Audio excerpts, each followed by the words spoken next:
uppercut, leave you laid out on the floor. Try to duck and roll, hit and miss, now you counting stars. Should've practiced more, should've hit the mask, get out there more. Claim that you're the best.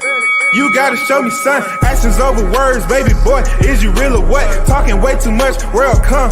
Back sports, talking way too much, world come. Back sports, talking way too much, world come. Back sports,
Hey, shout out to the hottest chat in the MF game.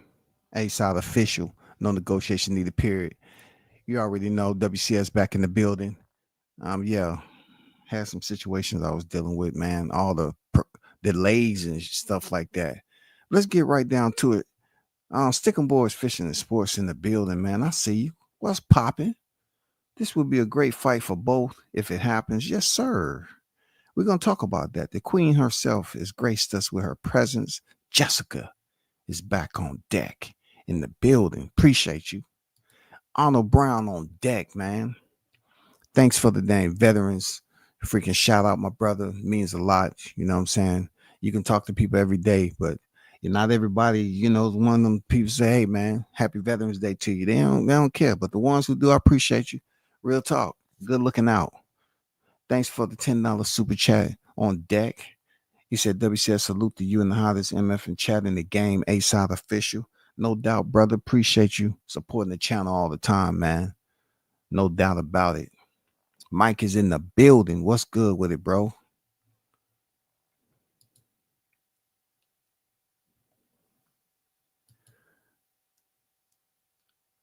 So, as you heard, right, there's been rumor that a potential fight may happen that's out there between Teofimo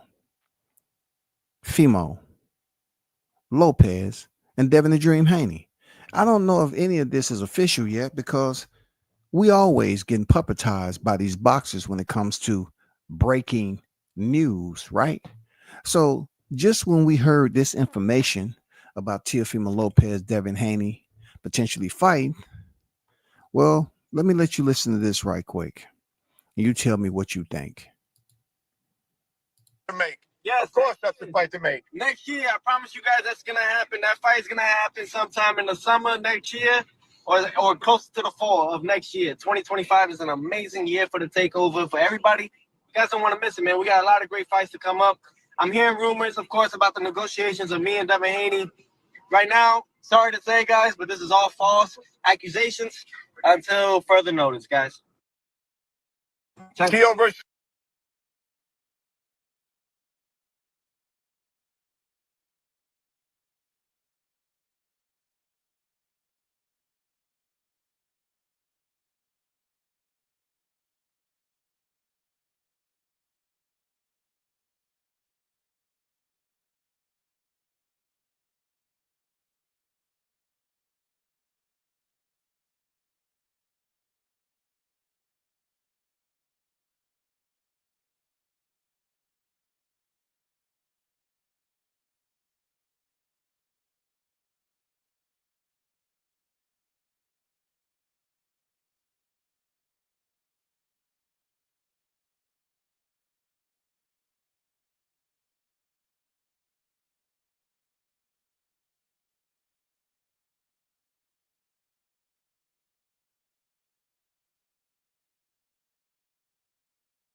What's going on, everyone? Salute. Big shout out to everyone. Hey, my fault with everything. It's been a busy evening. For whatever reason, it's been an extremely busy evening. But shout out to everyone that's been in the chat. I was doing some, what I'm saying, shifting and all that. With those in the chat. Big shout out to Honor Brown, for the super chat donation. One love to you. Thanks for supporting and giving a shout out on Veterans Day. It's truly appreciate it. So as I was going through just then with the article, I put those articles up there because pretty much they're saying that potential Lopez and Haney may take place, right? But then Teofimo goes in there.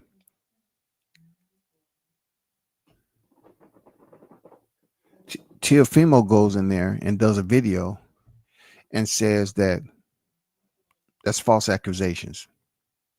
Now, also Teofimo put out there that potentially him and Crawford was going to fight in 2025.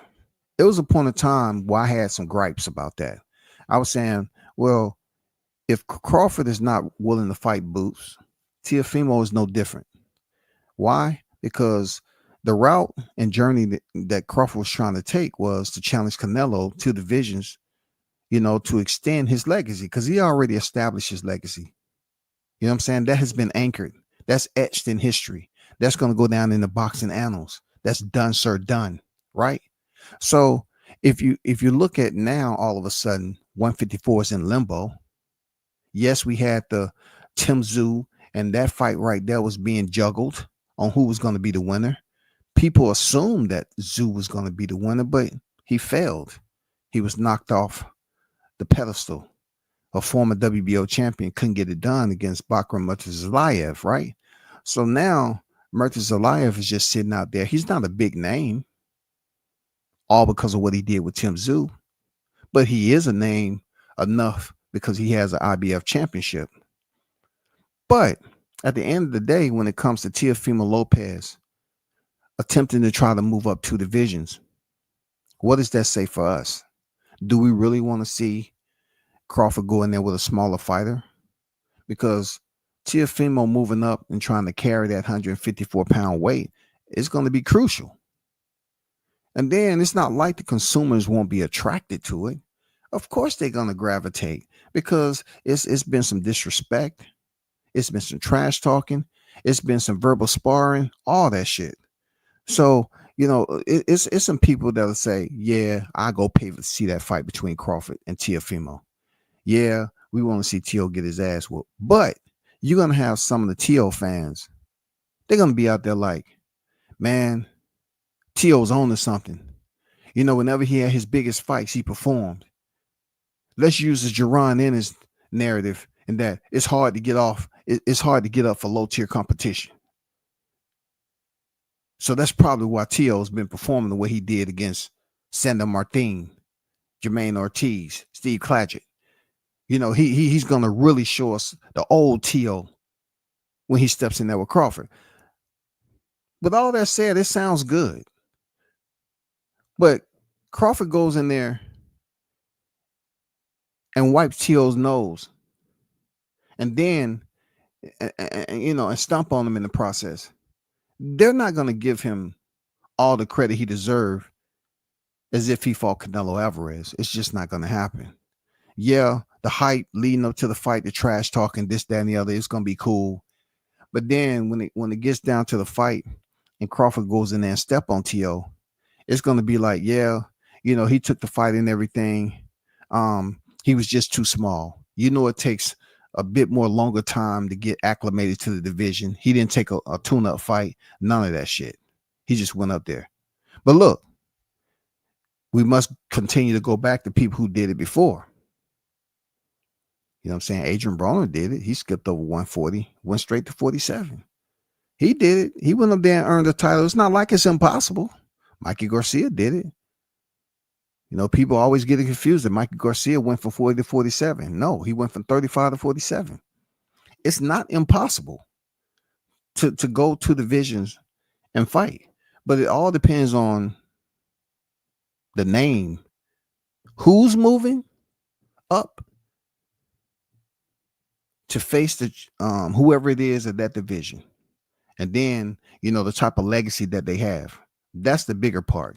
I wouldn't mind no way, shape, or form at this point being the Crawford's in limbo for him to go in there and step on TO. I wouldn't mind. At first I was against it, but right now I wouldn't mind. You know what I'm saying? I wouldn't mind. Moving on past this, right? I want to talk about the Turki Al-Sheikh.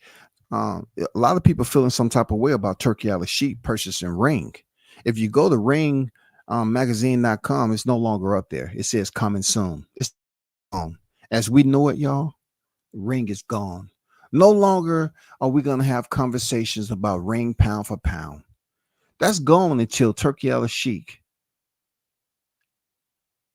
resubmits.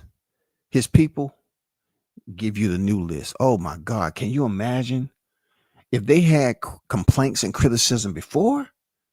Can you imagine who's going to be on the pound for pound list now? Dude, this is what boxing has been setting itself up for, the system. The system has not been infiltrated, y'all. You just got a new player in the game. WCS had put it out there that boxing is a part of a system. Everybody's life, right? Everybody's eating off the branches. It's bearing fruit and everybody's eating when it comes to boxing. Now you got a different type of player in the game. The appetite is all different because the budget. Everybody can't fuck with the budget. They can buy whatever they want to eat. They can grow whatever they want to grow. It don't matter. Turki Al-Sheikh is going in here, changing up the scheme. You know what I'm saying? The navigations become different now. He's up here removing certain formats that we've been complacent, we've been used to when it comes to verification, live streams, talking about boxers and where they placed on the pound for pound. Can you imagine how different it's going to be now with Turki Al-Sheikh? Purchase it supposedly for 10 million. That's supposedly for tax purposes. De La Hoya say 10 million. Okay, for tax purposes. But in myself, I think it was a bit more than 10 million. But 10 million, being he purchased it for 7 million, it's not bad. You know what I'm saying? You get 3. You know what I'm saying? You had equity of 3. That's pretty decent. But I think it's more than that. Seriously, I think it's more.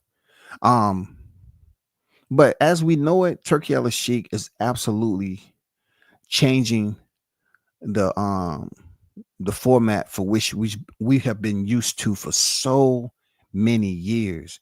And no one can get upset about it, especially if you didn't have enough clout, you didn't have enough influence, you know what I'm saying, to change anything. If you couldn't emulate what Turki Al-Sheikh is doing right now so that people can actually see the change going on, well, you can't sit up here and bitch and cry about it. Because that's what's going on with a system. If it's no one that's in charge of the system, then anyone can play ball. Anyone can operate off the system. And that's exactly what Turki Al-Sheikh is doing. And listen, it's about to be some people that are about to be forced to capitulate to this new system.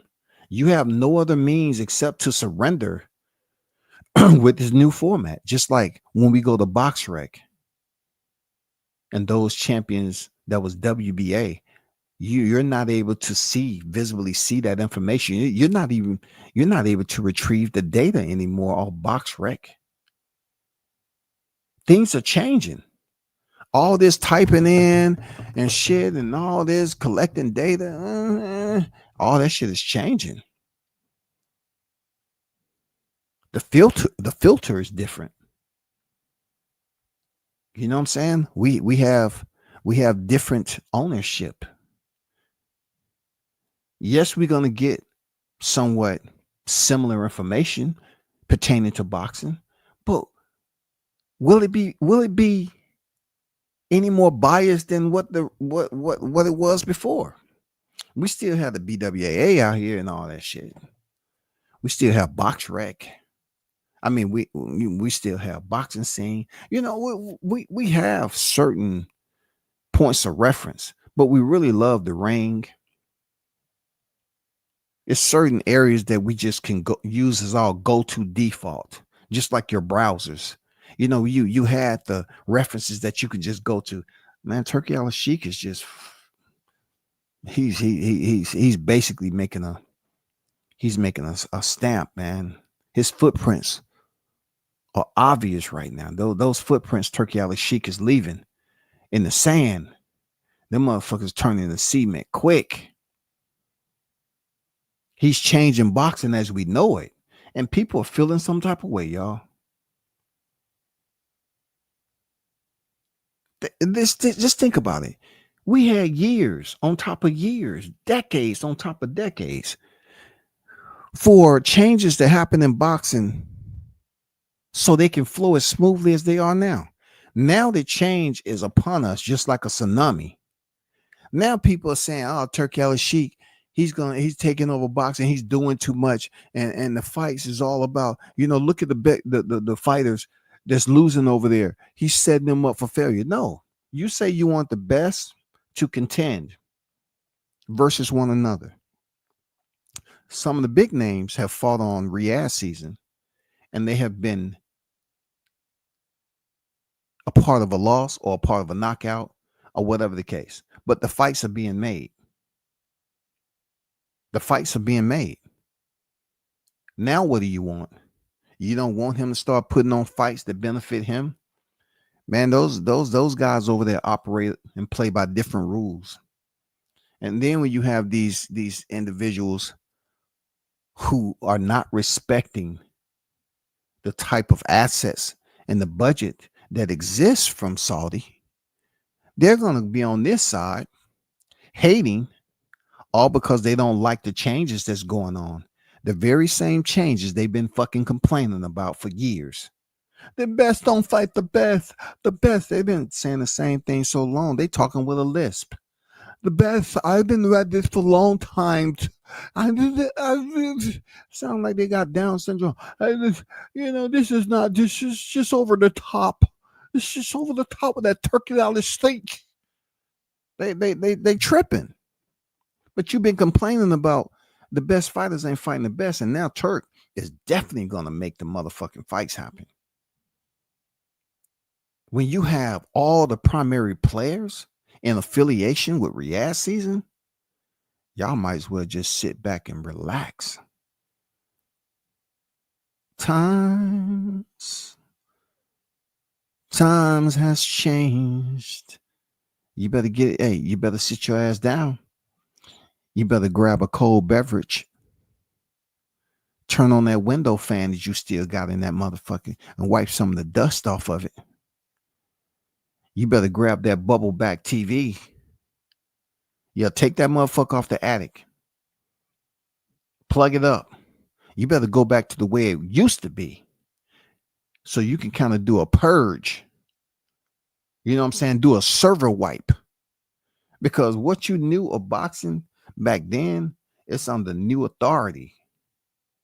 And things are not going to be the way people, used to seeing it. It's just not going to happen. These cats have been able to somewhat exploit something that's always had open entry points all over the place. But now you have somebody that's able to come in here and make those changes that people see from afar because of their budget. These dudes got freaking money.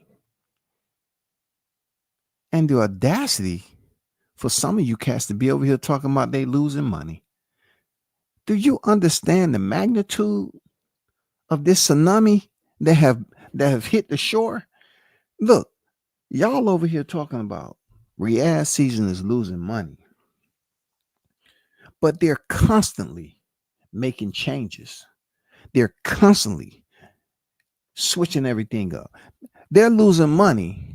Look, check it out. They're losing money, but they just purchased Ring for $10 million. You know what I'm saying? They're losing money, but they keep spending money. They're losing money, but they keep spending money. So what does that say to you? Y'all need to chill with trying to make these dudes look a certain way. All that damn American pie bullshit, you know what I'm saying? It's over. These dudes have the influence, they have the momentum, they have the gear shift, the clutch is smooth as hell.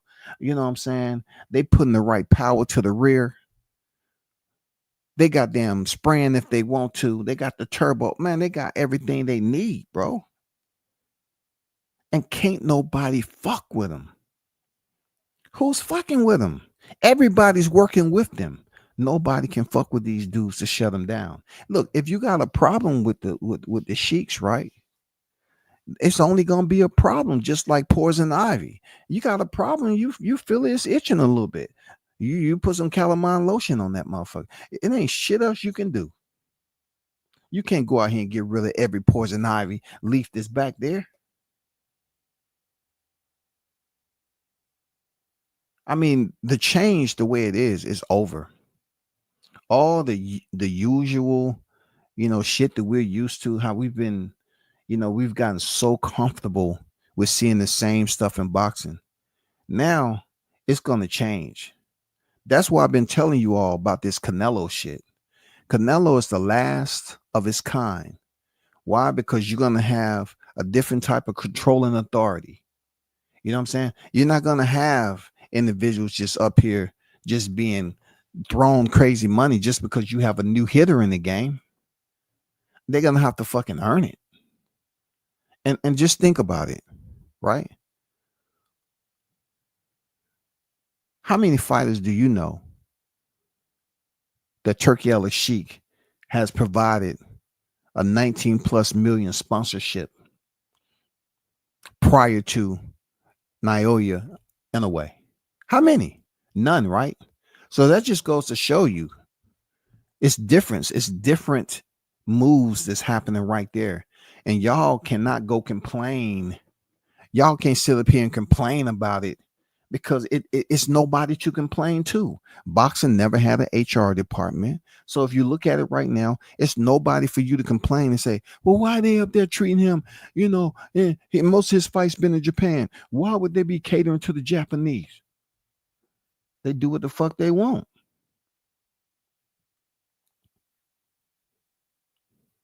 They gave that man a 19 plus million dollar sponsorship, yo.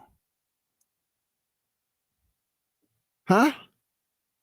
If that ain't some change, look, what other promotion did that? We ain't talking about Canelo's 365 million 11 fight deal. No, we're not talking about that. That 19 plus million sponsorship. I don't know the fine details, the intricacies, and all that. But I'm saying that's a lot of freaking money.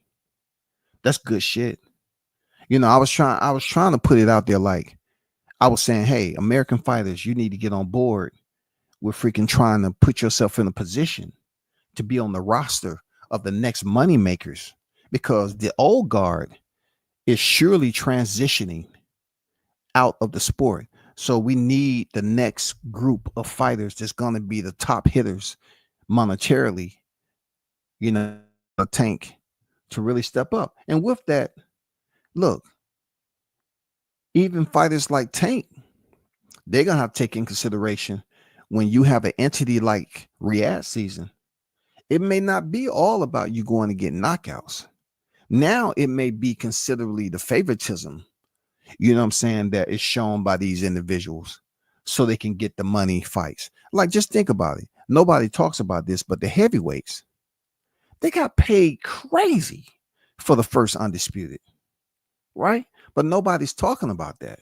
All they do is talk Canelo. They wanted to stop at 168. Nobody's really talking about the divisions that's in between 168 and above. Nobody's talking about the money. They talk about the money when it comes to 68, 60, 54, 47, 40, 35, some shit like that. Those middle divisions, that's what keeps them happy. But But if you're talking about the Canelo, like it's fighters that are going to be getting paid, but I believe it's going to be fighters, plural, that's going to be getting paid pretty damn good, and no one's going to be able to separate one from the other. Seriously, if let's just say, for instance, Tank, for instance, he has the pay-per-view numbers and stuff like that, and people be trying to downplay it all the time. I get it, but check this out. What if the Tank fight is over in Riyadh season, right? What if a big fight like that happens in Riyadh? You say to yourself, over here, no one's going to be talking about pay-per-view. They're just going to be talking about, oh, well, the numbers are out and Tank got paid this. But how are they going to talk about pay-per-view? Because when they was having these big fight cards in Riyadh season, everybody was somewhat silent. They was very low monotone because they wasn't able to reach out there and reciprocate that same narrative about pay-per-view numbers. But Tom Crawford came over here as the main event.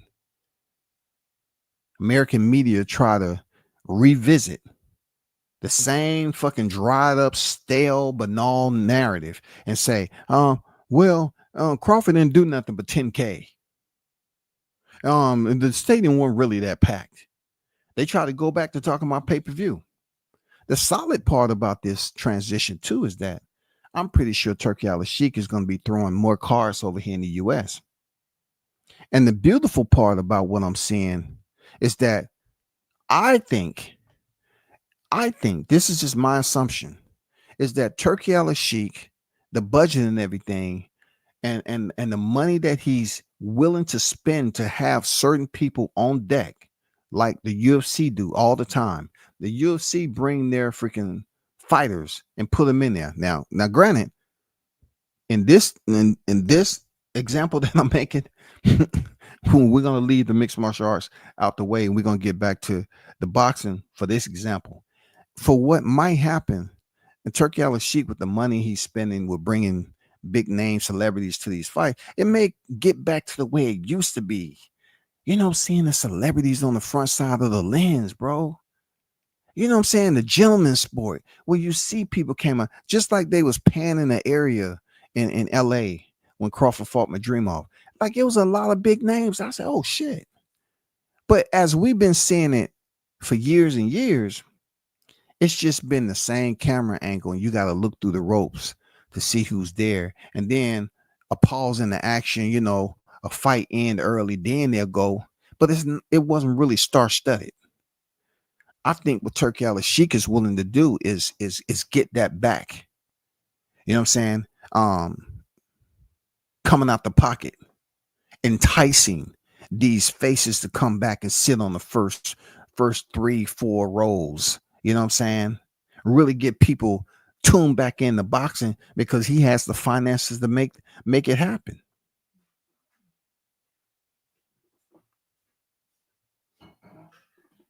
He has the finances to make it happen, people.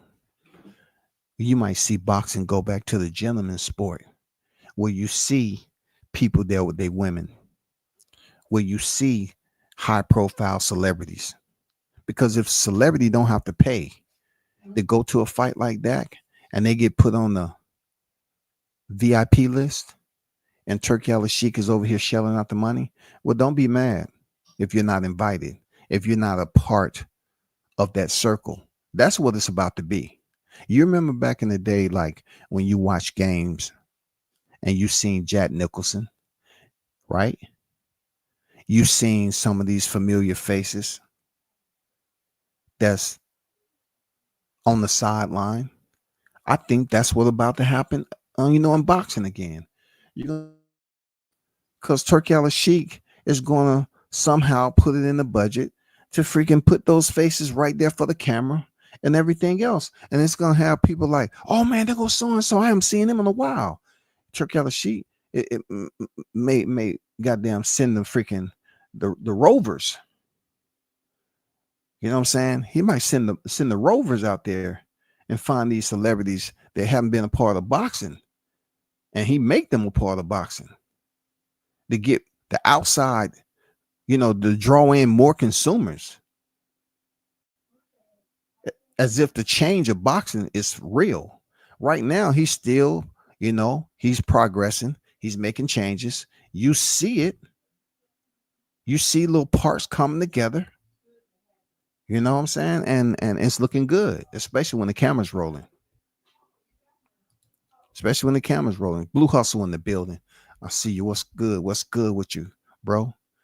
Mr. International Toby Bartlett in the building. Salute to you. What's good? Big Blunts and Boxing in the building. What's good with it, Blunts? Salute, man. Bud gonna stop Canelo on deck in the building. They definitely gonna discredit T.O. once Bud beat him the F up. Yes, sir. And that's what we ultimately want. You know what I'm saying? We want him to slip on the banana peel. And when he stands up, it's already that referee giving him the serenade. Why are you waving your hands? Oh, you didn't make the count. I was up before the count. No, you wasn't. All I saw was the white of your eyes. God damn it.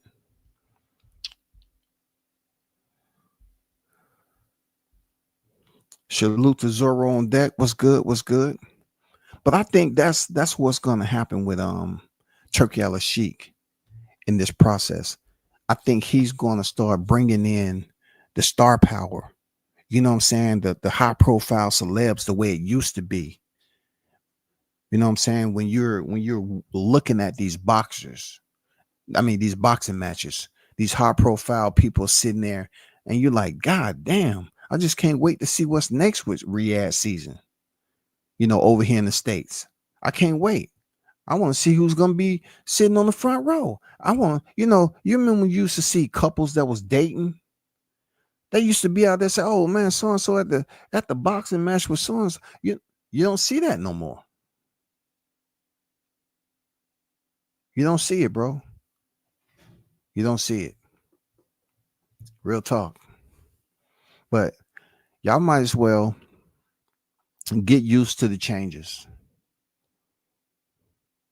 You might well get used to the changes. It's permanent. Real talk. This shit is permanent, man. And those of you that keep on talking about, Al Heyman and all that, hey, I'm not up here to babysit grown people. I tell them all the time, the conversations I have off record, I'll put a little information out there, and these goofballs still want to run with the same narrative. Al Heyman is not making these decisions. Al Heyman is sick right now. And that's no allegedly. So y'all continue to sit up here and talk about what Al is doing, like y'all want to stay stuck on ABC. Let's say your alphabets. A, you know what I'm saying? We passed that. We passed that. Times is changing. You're not just gonna have, one big name. You're not gonna hear fighters anymore. Say, first of all, I like to thank Al. That's done. This new era.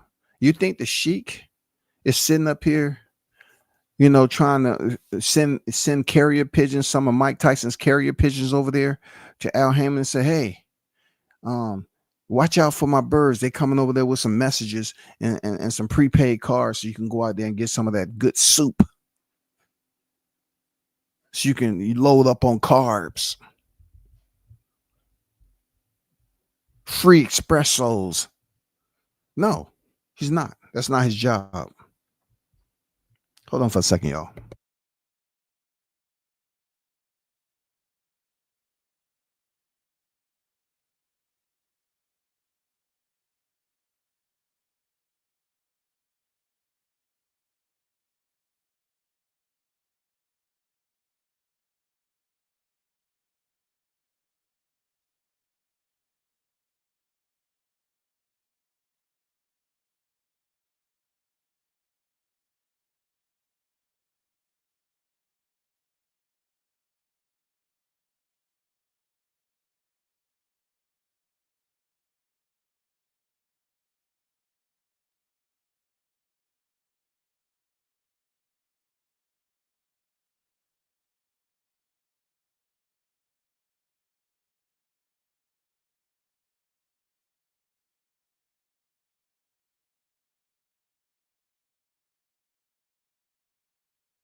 Yeah, I'm back. But like I was saying, I'm looking forward to the. I wouldn't say it, it's a reinvention. They're not changing boxing like we ain't never seen it before, but more so of seeing high, more competitive. The matchups, the appraising value of the matchups are increasing, in my opinion. You're gonna see some fighters that will in the past you will look at it and say it's all about the money. So and so ain't getting paid this. They outpricing themselves. No, you're not hearing that with Turkey Al-Sheikh. I believe the conversation is much different. You're not hearing these fighters talking about like just say for instance, you know what we've been hearing about the 135-pound division. Uh, this is what they're gonna get paid. So and so ain't wouldn't take the fight. You're gonna get left behind. Because at the end of the day, when you're talking about Riyadh season, they're going to be offering these other fighters paychecks and they're taking them while these other fighters still sticking to the old format. That's done. You can go over here and talk about how much you want to get paid while other fighters is getting close to what you're trying to get paid over here. That's how Turkey Al-Sheikh is going to level the playing field. You can talk about what used to happen with PBC, what used to happen over here, this promotion and that promotion. Oh, I'm making this money on pay-per-view. Man, Turkey Al-Sheikh is changing up the game. You're going to have fighters that's not as popular as certain fighters was on the pay-per-view over here, and they're going to start getting paid pretty decent checks. Enough to the point where these fighters are going to have to raise some brow. They're going to start saying, you know, they up here trying to debate, you know, and trying to negotiate rather, and put all this leverage out there. No. They're going to tell you, well, I was over in Riyadh season, I got paid this much. But you and me did, how you going to get paid dang near close to what I'm getting for this fight? And you have me accomplish more than it. Because when you got the budget, boxing is a business. And we're seeing a lot of the business get more airtime. And it's not that type of airtime where you're going to start complaining about, oh man, those pay-per-view is only this price. And they're going to, all that language that they using on X criticizing people's numbers. I'm glad that shit's about to go away. I'm glad. I get tired of people coming over here talking about, oh man, these numbers was this, and this. You're going to start seeing less popular fighters get paid pretty decent while you have fighters over here trying to stick to the old monetary format with saying this is what they did here, and here. And it's not going to hold the type of weight that they believe it needs to hold. They're going to be, they're paying fighters and their freaking bank account, the numbers are going to start to increase while you're going to have fighters over here trying to just hold out and put their pay-per-views at $90 and shit and stuff, where Turkey Al-Sheikh is paying them a solid paycheck, which they couldn't get if they was in the position of some of these fighters that are considered the money makers. That's what's about to start happening, man. They go over here and start fighting these opponents in Riyadh season, and they know, okay, all the freaking hoopla is no freaking tricks and nothing like that. This is what I'm getting paid. They're going to be more motivated. You're going to have fighters once again fighting more than once a year. Why wouldn't they? If you fighting over in Riyadh, or you know, under Riyadh banner, you get paid, and then they put it out there. Hey, you want to fight? We'll pay you this amount. That opponent, and the opponent continues to get tougher, and you're talking about top ranked competition. This is going to prove who's the best and who's not. Who's better than all the rest is going to be proven. Now you have a heavy hitter that has the budget. It's going to be different, y'all.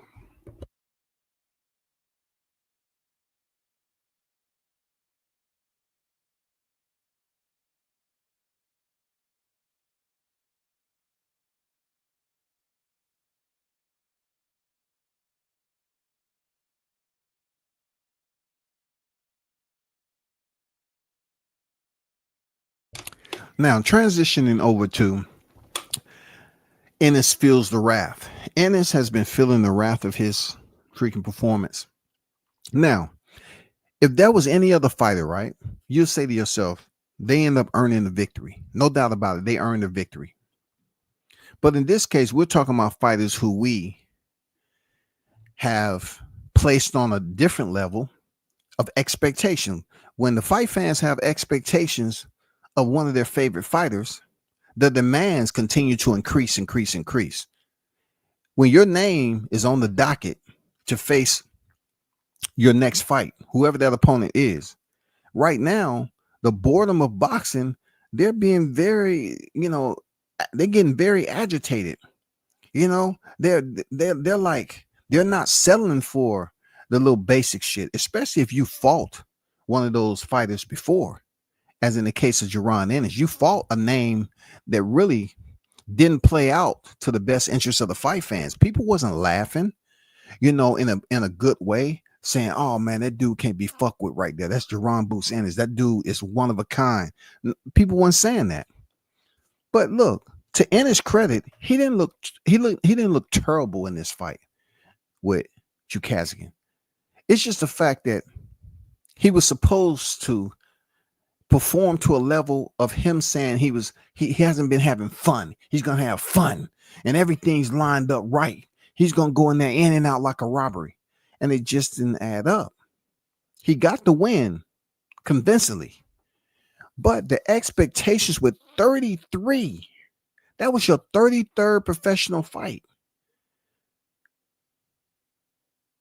To everyone who's been comparing him to some of the legends like Roy Jones Jr., he is considered the phenom. Come on now, the phenom. Just look at that. The phenom. Oh man, that word sounds. Oh man, that word sounds like power. You know what I'm saying? It sounds like immortality. And you get one knockdown. You get one knockdown. You was getting hit with shots that the phenom would never get hit with, whoever that person is. So the fans are feeling some type of way. It's a lot of belligerency is coming out in their responses to what they witnessed this past weekend. Now, I have to, give the pluses and minuses, and I've given the pluses. The pluses is, he's still undefeated. The pluses is, we would still like to see you fight a champion at 147. The pluses is we would like for you to move up to 154. The pluses is you still a champion. But WCS has put it out there that I believe the rehydration clause for Ennis, they're trying to hold on to a belt of this weight division for the big payday, the big ticket. And that big ticket may cost you.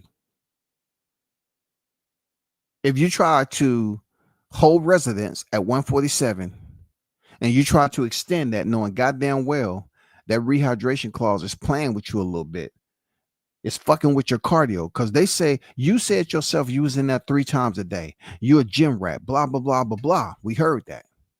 But then you got Norman Sr. on here saying you food.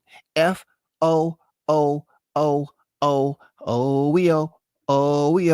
Oh, Mars Day and the time in this bitch.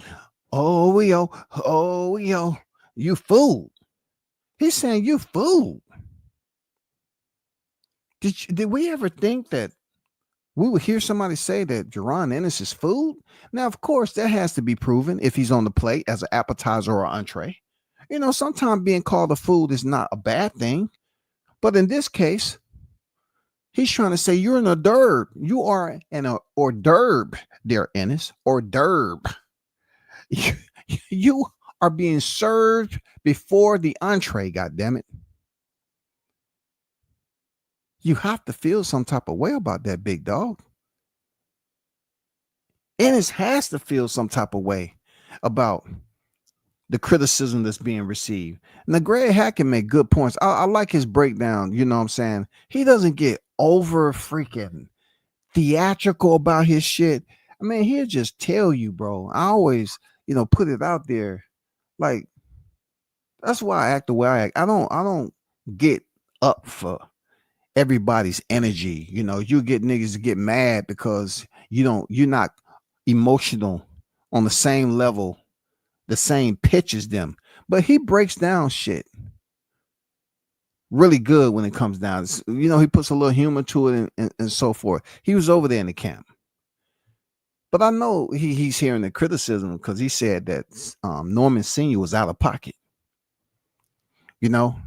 And that will probably go for a lot of people criticizing because Boot's still undefeated. On the flip side of that, though, for him, the pillar ain't cooler on the other side because we was looking for something more dramatic, conclusive, something more exact, straight to it. We didn't get that. We was, some people was made a fool of with David Avanesian because the fight would have went past 6 rounds and Eddie Hearn couldn't allow that to happen. That would have looked even worse. So they had to shut down Avanesian in 5 just to bring us this fight through all the drama, paying freaking Korean Chukazakin freaking more money so the fight can be over here in Philly, for it to be in your hometown again and go in there for this to go 12 rounds, man. He's feeling the wrath, y'all. Ennis is feeling the wrath. I hear people saying stay at 147 to fight Norman, but Norman's not going to be back for a minute. Do his third hand surgery, right? I like to see that fight. A lot of other people like to see that fight. On the flip side of health, it may be more of a beneficial decision for you to move up to 154. God damn it.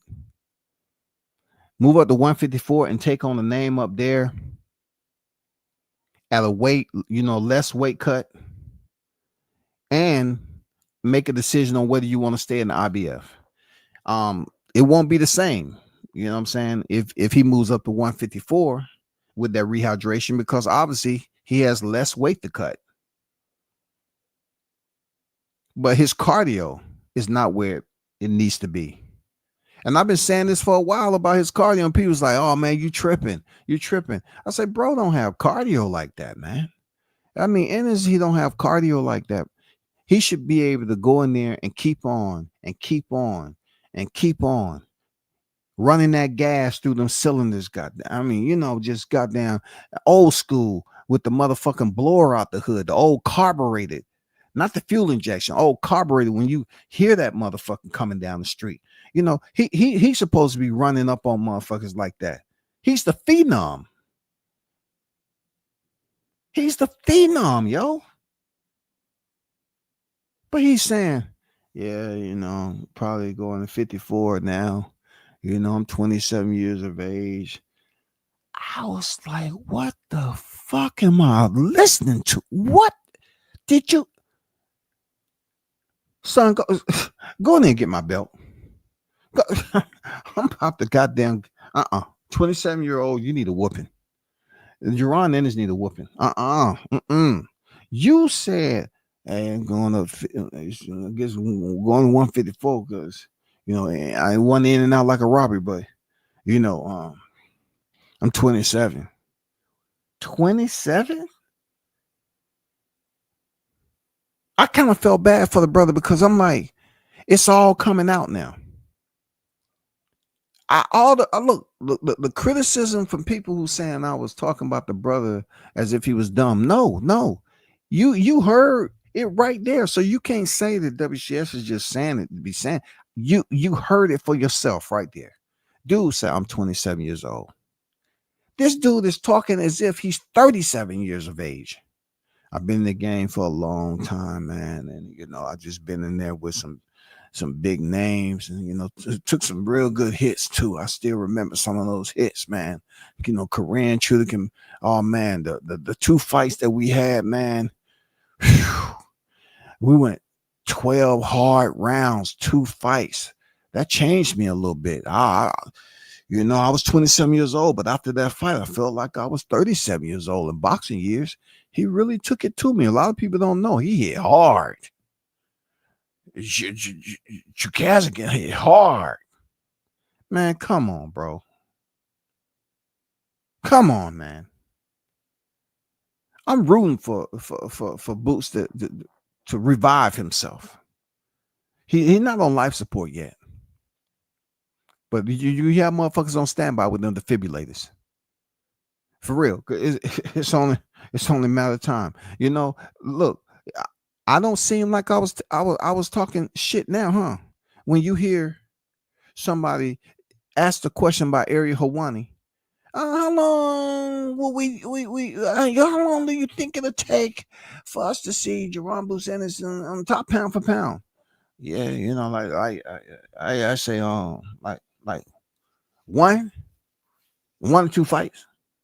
So I thought you was gonna say, maybe 2 years or so. You said 1 or 2 fights. Yeah, 1 or 2 fights. Just all it needs is a name.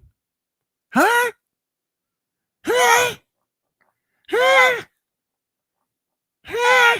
Sound like some baby motherfucking chicks, right? What did you just say? 1 or 2 freaking fights. Did he just say 1 or 2 fights? He's gonna be pound for pound number 1. With a guy who just got a 19+ million sponsorship, and he's 4 division champion, 2 division undisputed, and the question was asked, how long, not verbatim, how long do you think it'll be? We'll see you number 1 pound for pound. Maybe in and out like a robbery, 1 or 2 fights. I swear to you, man, they make you want to goddamn. For real, it make you want to go out back, like when I was growing up, and pick your own switch. When your mama used to say, go there, get a switch, and you try to go back there and get a small frail twig. She say, either you want to go back out there and get that switch, or else I'm gonna go get that extension cord, and you damn near come back in this bitch with a branch. You picked all the leaves and all that. You done pruned the shit out that motherfucker. And she, goddamn mama, take that mug and whip it in the air, and you hear it.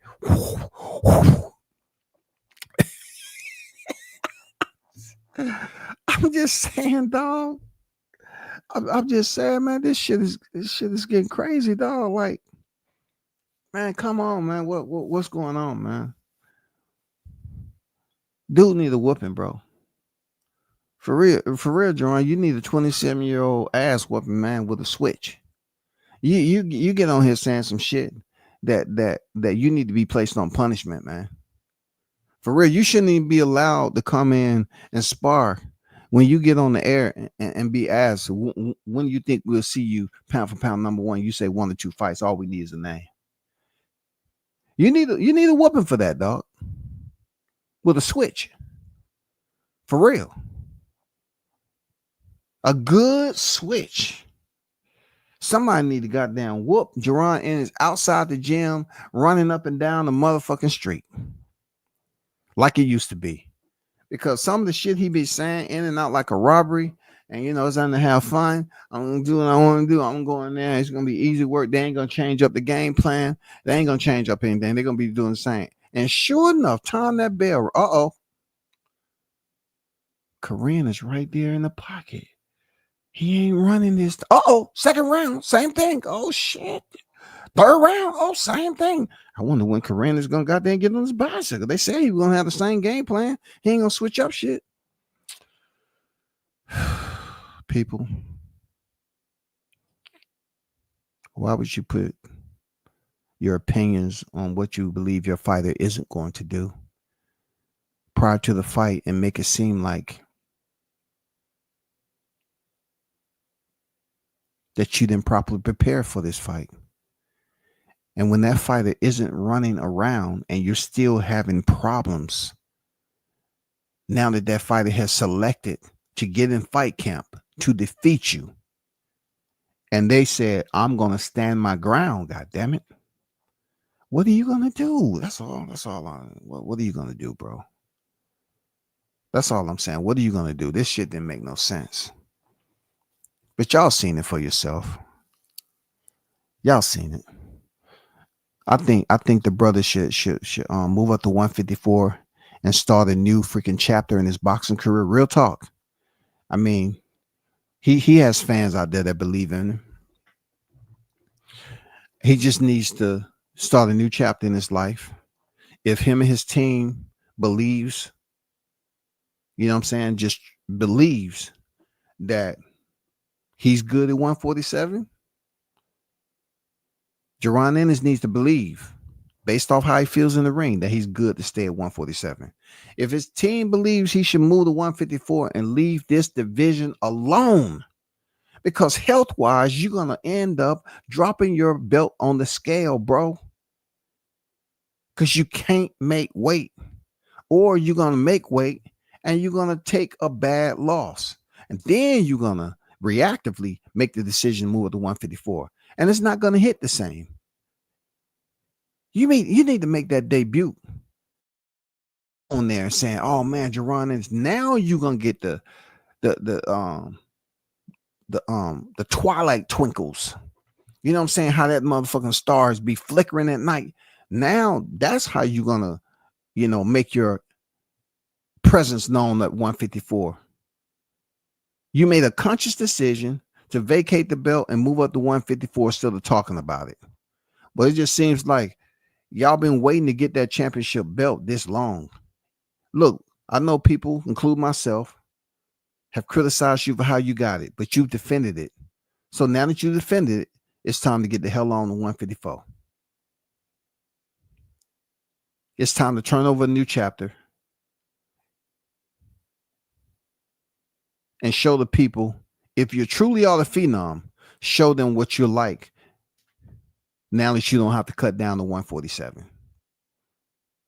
Now, if I'm not even gonna go there. I was gonna say something. I'm gonna give you the BOD, the benefit of the doubt, that at 154, Jaron Ennis is gonna look different than he did at 147.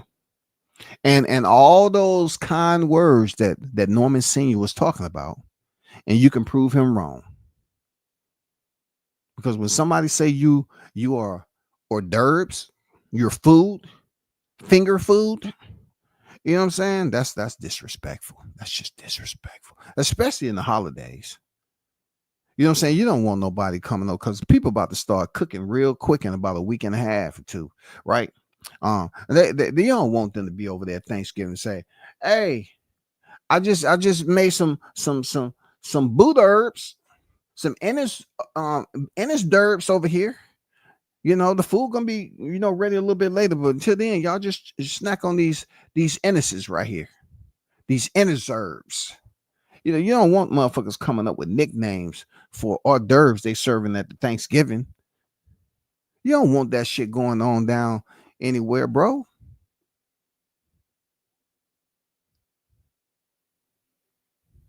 And you also got to look at it like this, and it's with Eddie Hearns. What is he saying? He the one let the motherfucking purse bid. What is that, bro? Is he truly on your side? Like, what is it with Eddie Hearns, bro? Are you really asking the questions? Are you getting with Eddie Hearns to say, "Hey, what should I do?" You know what I'm saying? As far as the fights you can make, do you think my next fight can be against a champion that can really, I can really go in there and show out? Because I already done told the fans, you just can't get up for low tier opposition. So that was really somewhat of a jab at his own boxing resume. Right, Boxing Nerd 101? That was really like a slap in your motherfucking face, homie. You the one said I was criticizing him, but yet you haven't been back over here to see that goddamn hook. I apologize. I haven't got that yet.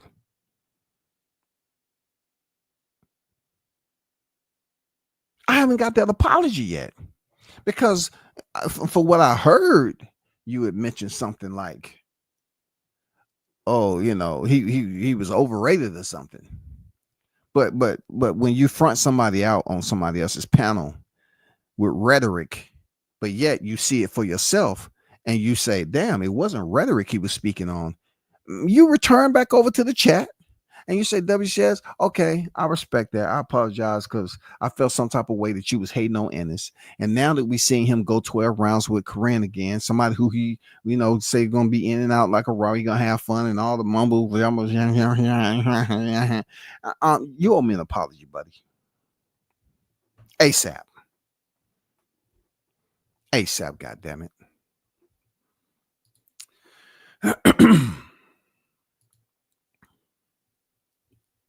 I want y'all to read that article on Boxing Scene, New Era for the Ring, same ongoing mess for media.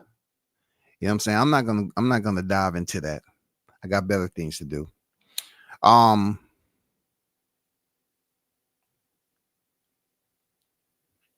It's nothing really to talk about with Shakur Stevenson and Gervonta Davis. It's not.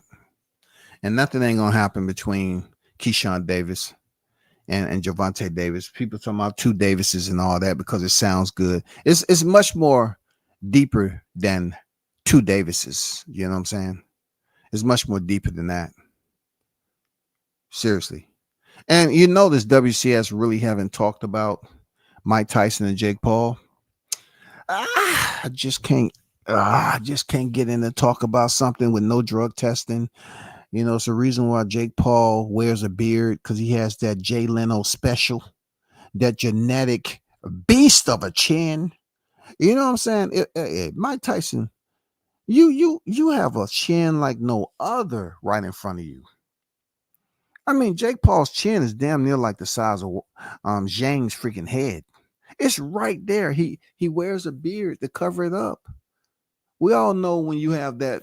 If you look at him when he was younger, doing all those goofy videos, he didn't have no freaking chin that seemed like it had been injected. You know what I'm saying? With all these multivitamins. This freaking Tyrannosaurus Rex DNA. I mean, come on now. It's hard for me to get hyped up for this fight because I don't know what we're going to see with a 58-year-old Mike. I don't want a meme to forever be out there for a contestant like Paul to have a legend like Mike out there on a meme. You know what I mean? Look, y'all. This could be over for disqualification too. Watch what I tell you. This might be a fight to get put over for disqualification. Because look, they're doing this shit in Texas. And Jake Paul might feel that it's the grandest moment to do something dirty to Mike. And Mike don't see black. Mike don't see black. Mike see red, black, purple, gold. He see a multitude of colors when he blacks the fuck out. If Jake Paul does some freaking goofy shit and play dirty, Mike is gonna literally fuck that dude up. Seriously. And it may be a disqualification because we know Mike is not a stranger to disqualifications, i.e., the night of the ears. For real. If you thought Edgar Berlanga was something, no. Mike Tyson now.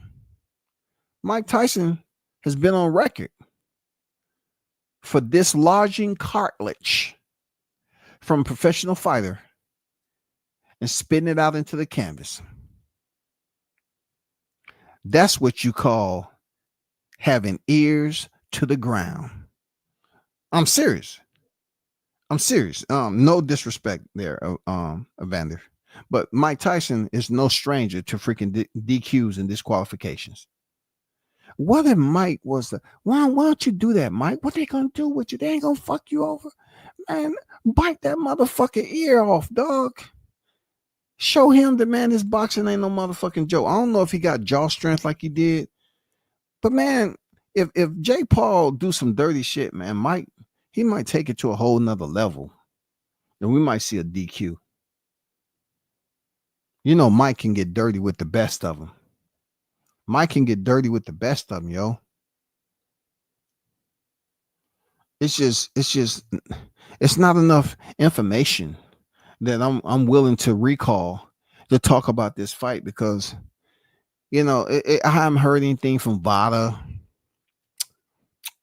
What are they testing for? This is the same commission that freaking changed Keyshawn Davis's fight to a no contest because he popped dirty for marijuana. But they're pulling up the red carpet, everything, the red, white, you know, green, yellow, all the type of carpets you have. They pulling out all the works for this freaking fight. And supposedly both fighters are getting paid like, what they said they was getting paid like 20 million or something, 19, 20 million. That's good money. I'm not gonna lie, that's good money, fellas. That's good money. But those of you that's gonna freaking tune into that, hey man, I'm going for the legend. You know what I'm saying? I'm going for Mike Tyson, 58 years of age. You know, I'm going for the 50 plus age, you know, fighter in there. I just don't want him to get any freaking people going out here talking about he's bigger than boxing because he went in there and did what he did to Mike Tyson. No.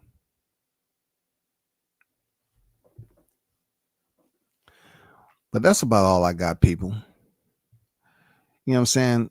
Big shout out to the hottest chat in the MF and game. Appreciate y'all for pulling up as always. And it's heading to Wednesday hump. Hump days is only a couple of hours off.